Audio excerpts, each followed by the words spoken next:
дидори даставо соати 20 бо вақти сан-паулу баробар ба 4 субҳи 23 октябри душанбе шурӯъ шуд. Аз дақиқаи аввал сармураббӣ Шоҳрух Қирғизбоев, Ҷонибек Шарипов, Муҳаммадрасул Лутфуллоев, Шаҳром Назаров, Исроил Холов, Ҳамадуни Камолов, Шарифбек Раҳматов, Шоҳрух Сангов, Шӯҳрат Элмуродов, Нидоёр Забиров ва Ислом Зоировро ба майдон баровард.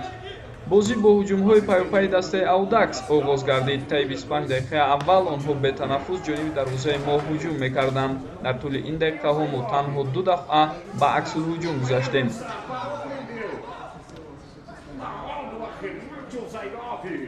гарчанде Шоҳрух Қирғизбоев аз уҳдаи баргардонидаи чанд зарбаи бошасти рақиб дар 25 дақиқаи аввал баромад, вале иштибоҳи ӯ дар дақиқаи 26 боиси боз шудани дарвозаи мо гардид.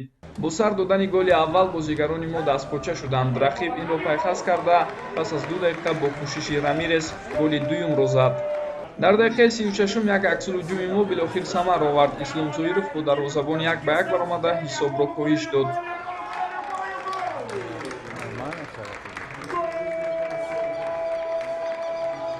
ба туфайли саю талоши Ҳамадуни Камолов дар дақиқаи охири қисми якуми бозӣ миллипӯшони мо пеналти кор карданд. Шарифбек Раҳматов, ки ба назди туп омад, онро бехато ба дарвоза ҷо кард.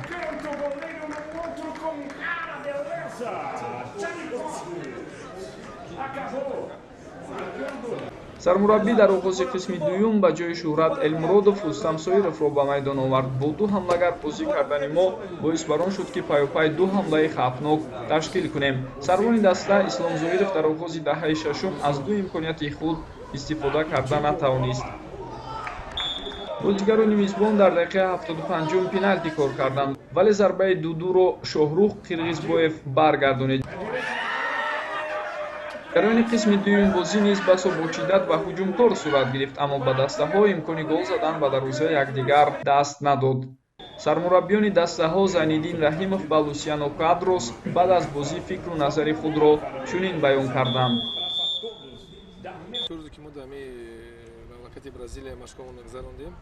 имрӯз мо як бозии рафиқона ба дастаи академияи Бразилия то соли 19 сола 20 сола як бозии рафиқона гузарондем. аз он чӣ гуфтанием ки мо бачаҳоро як санҷидем, ҳар як позитсияҳоро санҷидем ки бачаҳо тайёр ҳастанд ба якум бозие ки ба дастаи Камерун бозӣ мекунем. он чизе ки мо роҳбарияти он қати мураббии он қати ки санҷима чиза навиштем, ози мешинем анализ мекунем барои тайёрӣ барои бозии Камерун. хай бозии хеле ки ба ду номо бой достафдем ҳисоб ду кардем. як чизе ки ҳисоби чизои тактики хати хай як бозӣ камтар маъқул шуд. ҳарчанд тими Тоҷикистон бори якум дар Бразилия аст, вале мо дар бораи шумо ба қадри даркорӣ маълумот доштем. медонистем ки аз нигоҳи техникӣ ва инфиродӣ футболбозони хубе доред. бачаҳои ман дар қисми якум ба пеш баромаданд, вале бо иштибоҳҳои худ мо ба дарвозаамон 2 гол сар додем. ба тими наврасони Тоҷикистон иштироки бобарорро дар чемпионати ҷаҳон орзумандам.